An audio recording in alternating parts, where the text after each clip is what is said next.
you guys, we're going to start chapter 2, A Warrior Called Wish.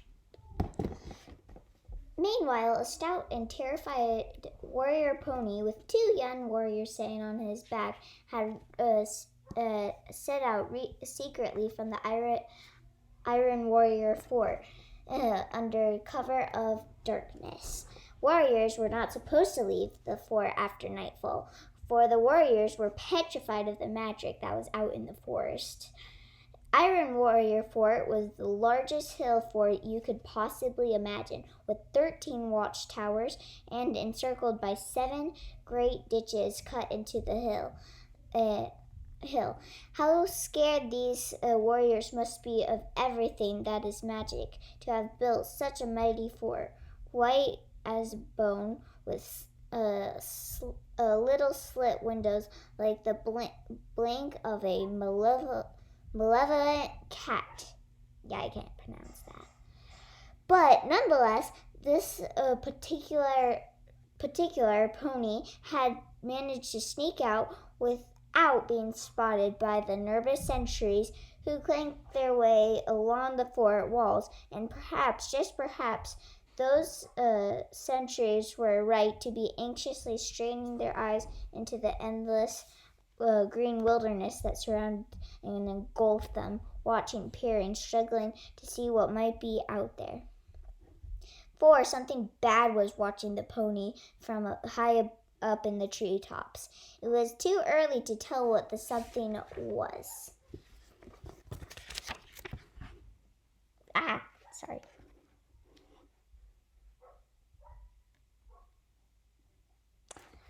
Okay, move on.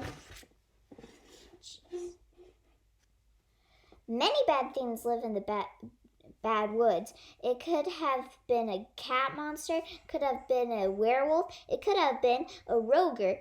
Rogers are a bit like ogres, but a lot more scary. Time will tell what it was, but it wasn't surprising that the pony had caught the something's attention, for the pony was cantering far too noisily through the undergrowth, and bumping along on his back were a skinny little warrior princess and her assistant bodyguard, Bodkin. They were wearing red cloaks over their armor, which made them shine out like stars in the dark green forest. Short of wearing a big archery target on the top of their heads, or a sign saying, "Eat me, O hungry monsters of the bad woods," nothing could really have made them stand out more. The princess had a very long and regal name, but everyone just called her Wish. Warrior princesses, of course, ought to be impressively tall and absolutely terrifying like Wish's mother, Queen Citrorix.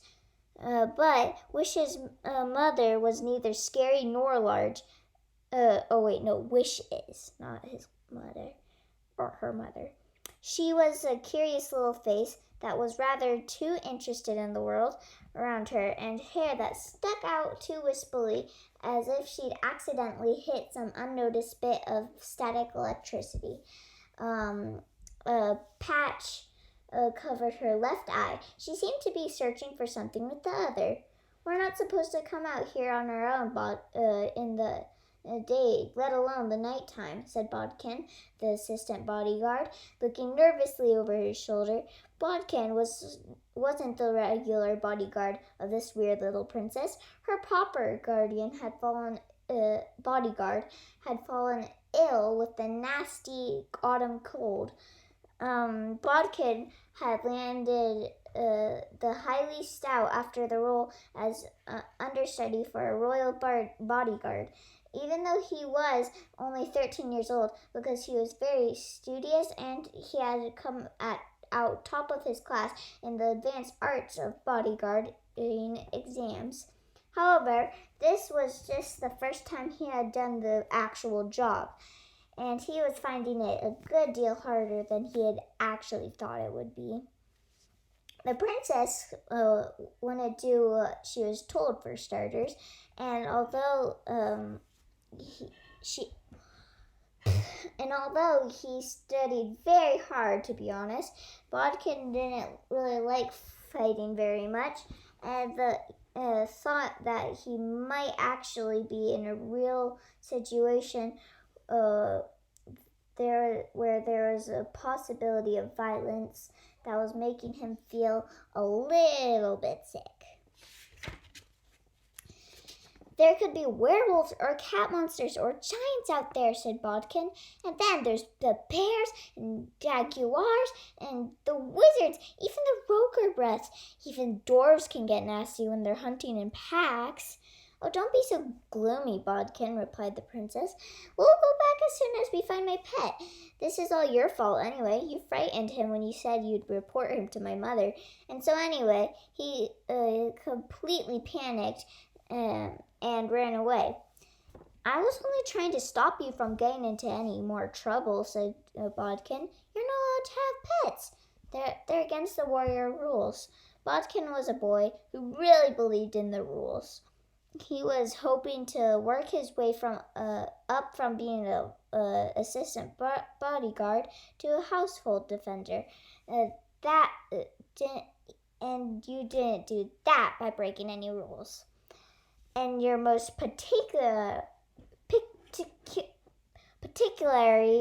not allowed this kind of pet. He must be terrified, worried Wish.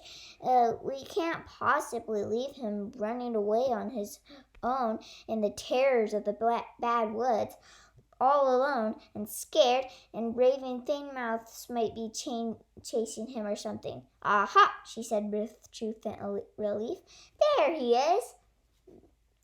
She hauled on the pony's reins to bring him to a halt and picked up something that was scurrying through the undergrowth. Thank goodness she stroked whatever it was gently and made soothing noises as if to say, don't worry, it's fine. You're safe now, you're with me. The sort of noises that might calm a petrified dog or rat or a cat or rabbit. And that had been running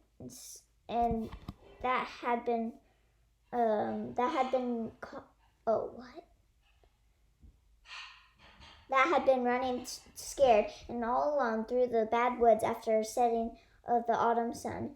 The pet was not a dog or a cat or even a rabbit.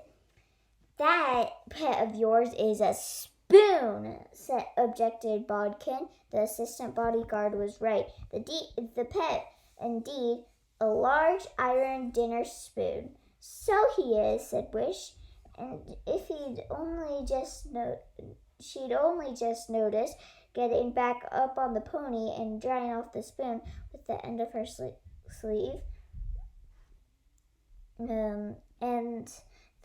That spoon is alive, Princess. He's alive, said Bodkin, giving a little shiver of horror as he looked at the spoon, which means that he is an object entirely banned, a magic enchanted object.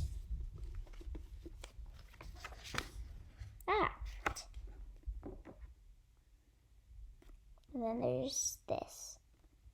And this. Jeez. Haven't you seen the signs all over the warrior fort? Absolutely no magic, no enchanted objects, no animals indoors. All magic must be reported to a higher authority so that report can be made and the magic gotten rid of. I'm not sure he's magic exactly, said Wish hopefully. He's just a little bendy. Of course he's magic, snapped Bodkin. Ordinary spoons do not jump up and down and try to get you to stroke them. Ordinary spoons just like to lie quietly and feed you your dinner. Look at this one. He's bowing to me. So he is, said Wish proudly. Isn't that clever? Bodkin breathed very heavily indeed. This is not clever. This is breaking so many rules, it is difficult to know where to begin. And where did you find the spoon? He just turned up in my room one day, and like a wild mouse or something. So I fed him some milk, and he's been hanging out with me ever since, which was nice because before he came, I was a bit lonely. Haven't you ever been lonely, Bodkin? Well, I have actually, admitted Bodkin. Ever since I did so well in the exams and got appointed your personal assistant bodyguard, all of the other assistant bodyguards said I had gotten myself had gotten above myself, and now they're just not talking to me. And hang on a sec, that's not the point. The point is, said Bodkin, if an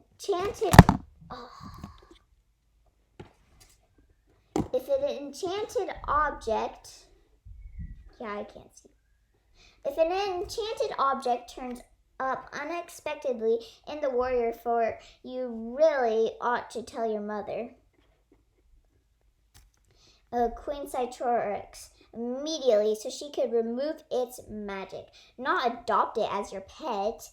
At the mention of Queen Citrorix's name, the spoon swayed from side to side as if terror-stricken, and then hopped into Wish's waistcoat, hiding behind her body armor so that only the bull that was his face was staring out, lit up with a strange glowing magic light. Look, you scared him again, Wish replied. The thing is, I don't think he wants his magic removed. It's a completely painless process, said Bodkin. But he doesn't want to do it, said Wish. All right then, said Bodkin, folding his arms determinedly. In which case, you have to let the spoon go back in the wild, and he belongs out here in the scary jungle with all the other monsters and magic things.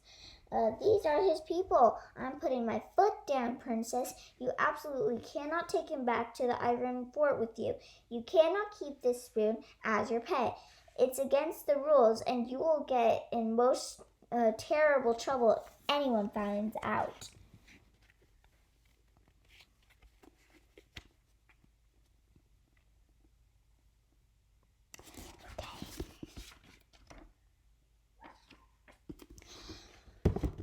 Wish looked very sad indeed, but I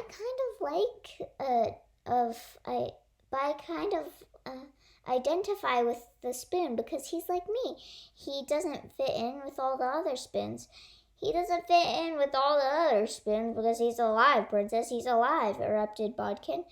And all the other warriors ignore me, Wish carried on. And this spoon,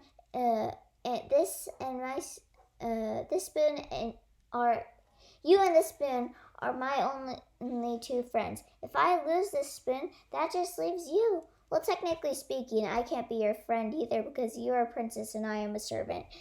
And those are the rules, explained Bodkin. In which case, if I let the spoon go, I will be losing my only friend, said Wish. Okay, Wish. Bodkin was so upset he forgot to call her princess. It is time for some stern words. I like you. I know you mean well, but let's face it. The reason you haven't got any friends is because,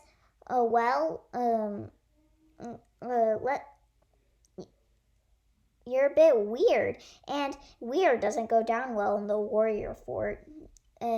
You need to try to be more normal, and first step to being normal is trying to get rid of the enchanted spoon. Wish tried one last desperate argument, but my mother has enchanted objects herself, said Wish. What about this then? To Bodkin's horror, Wish drew an ornamental sword from her scabbard. It wasn't like any ordinary sword. It had a very dirty, old-fashioned hilt, and even beneath the greenish grime that covered it, you could see that it was beautifully designed with intertwining leaves and mistletoe, and and the leaves of other sacred trees twisting all over it.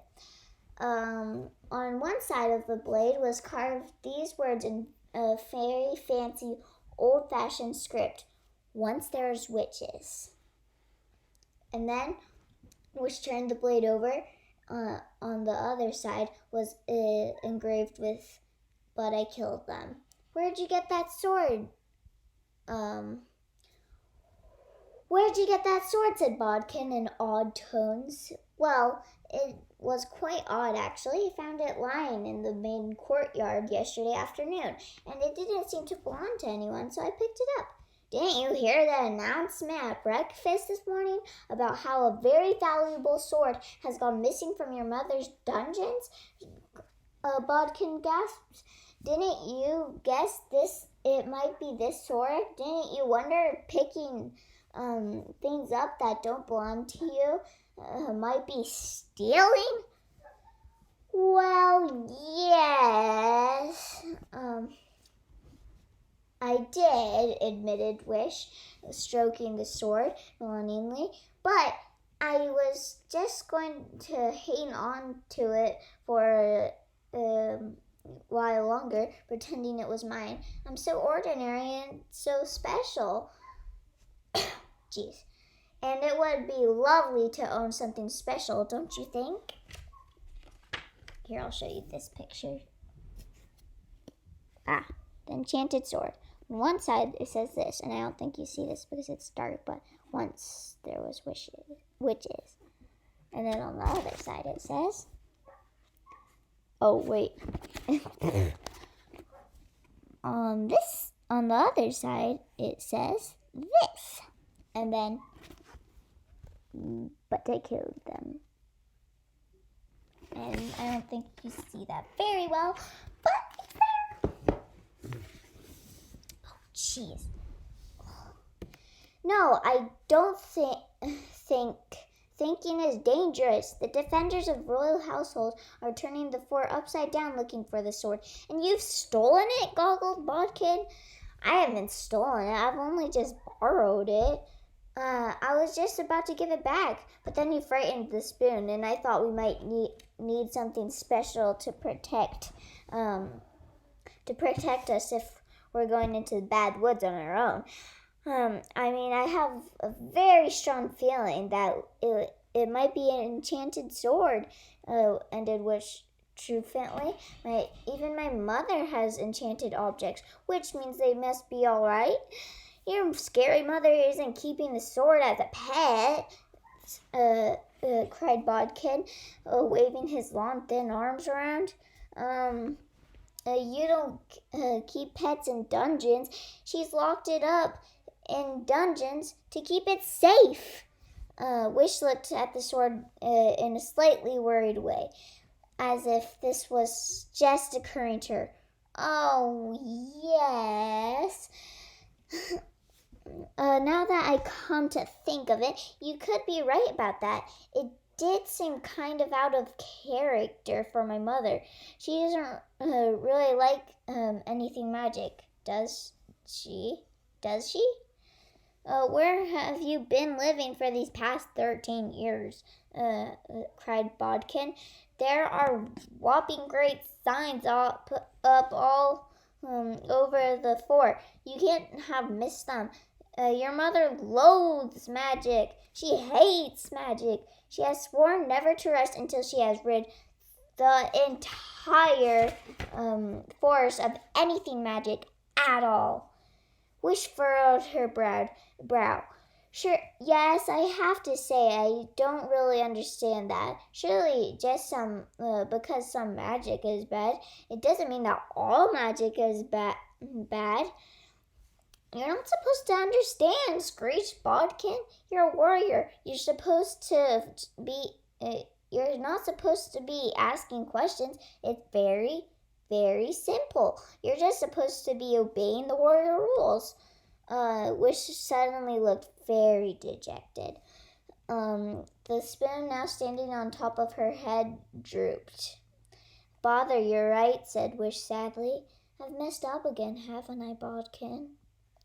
"You most certainly have," said Bodkin, and then he added hurriedly, "Your Highness," for in the excitement of the situation he had forgotten the warrior rules about how to correctly address royalty. This was the problem with Wish. Whenever you spent any time with her, you found yourself breaking rules without even realizing it. If my mother finds out about this, she's going to be hoppin' mad, isn't she?" said Wish. "Even sadder still." "Absolutely hopping," agreed Bodkin, giving a little shiver at the thought of it. "I wish I was normal like everyone else," said Wish. "What can I do to make everything right again?" Bodkin gave a sigh of relief, for it looked like at last the princess was seeing sense. "Okay, don't be sad. Not all is lost," he said, giving Wish a little pat on the shoulder to cheer her up. "You didn't mean to do anything wrong. You didn't mean to do the wrong thing, but you need to release this spoon into the wild right now, and take this sword back to the fort immediately. And you have to stop doing things like this and start behaving like a normal warrior princess. And hang on, what was that?" There was a sudden noise above them, like the snapping of a twig, and then something brushes up against it. They had been so busy arguing they had forgotten that they were not in the safety of the Iron Warrior Fort. About to dig into the splendid dinner, for warriors were very keen on their food. They were all alone in the bad woods after dark, and for the first time they realized they were being watched. I did mention, did I not, at the beginning of this chapter, that something bad was watching them, quiet and dangerous up in the treetops.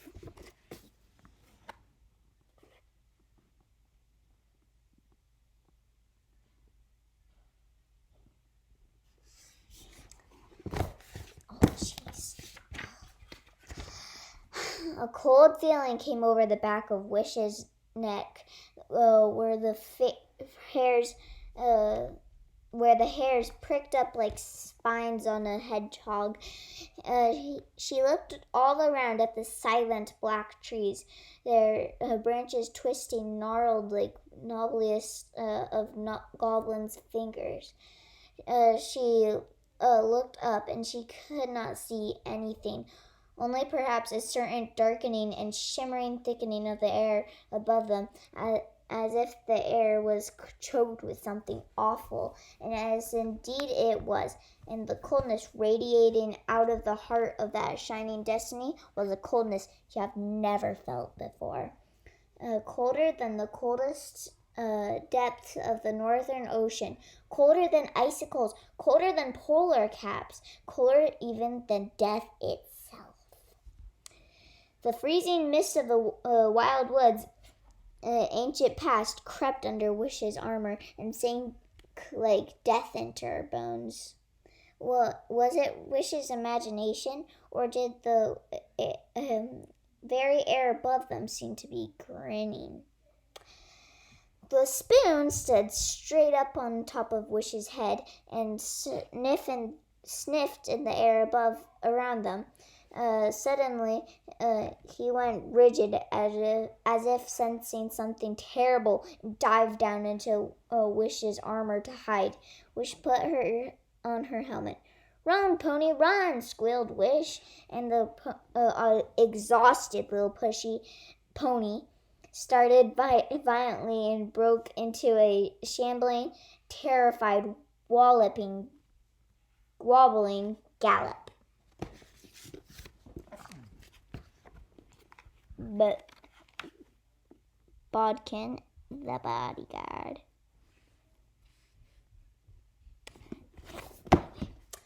Anybody Anybody watching would have thought that they were mad, for it looked like they were running away from nothing at all. But there was definitely something odd going on. Wish and Bodkin could see nothing above them except for the dark night sky, stars, and trees. But something about the way the tree branches were moving suggested that an invisible presence was hurtling against them, and the air rushing above them was so cold that it burned the top of Wish's forehead. And as the pony galloped faster and faster, the wind blowing directly behind them began to make an odd noise, like no wind that Wish had ever heard before. Now you see, Bodkin, aren't you glad I brought the sword with me? I thought we might need it, panted Wish, trying not to panic. Glad? We could be sitting right now in front of our dinner safely in the dining room in Royer Fort. And I think today it was going to be deer burgers, which is my favorite. And this pony is going in the wrong direction, flapped Bodkin. The fort is the other way. But whatever it was, that was chasing them. Didn't want them to go back into the fort. So it was chasing them farther and farther and farther into the bad woods.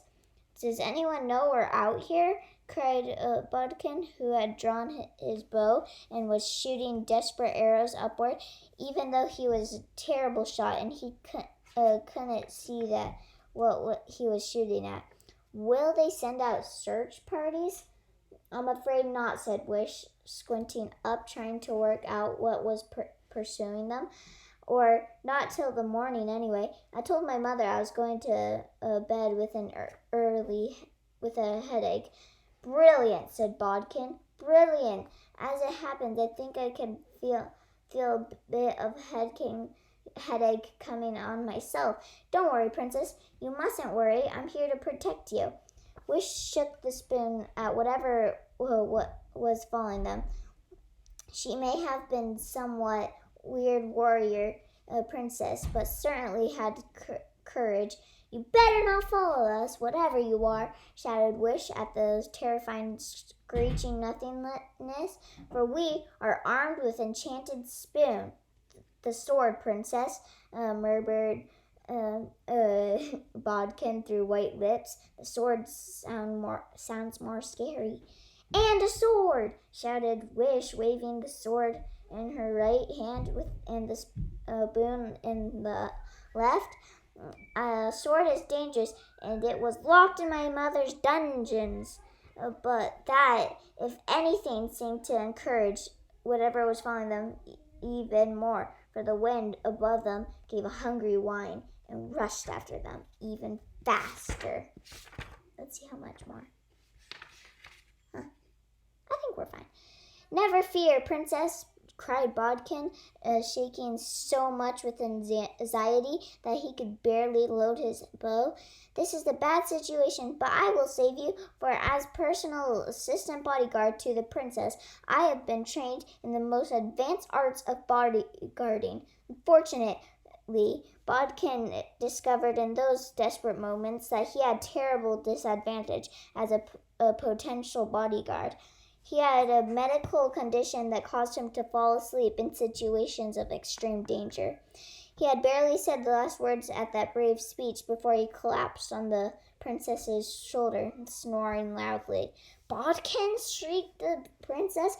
What are you doing? Snore, snore. Bodkin, shrieked Wish. Wake up now. Bodkin woke up with a start, mumbling, where, what, how, bad woods, panted the princess, being chased, something terrible, advanced arts of bodyguarding. Oh yes, I certainly been carefully trained for exactly these sorts of life or death emergencies, cried Bodkin, fitting another arrow in his bow, and unfortunately falling asleep again at the moment of aiming it, so that he tipped forward and accidentally shot the poor pony at the hind corners.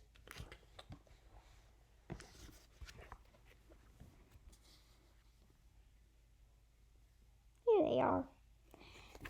It says, you better not follow us, for we are armed with an enchanted spoon.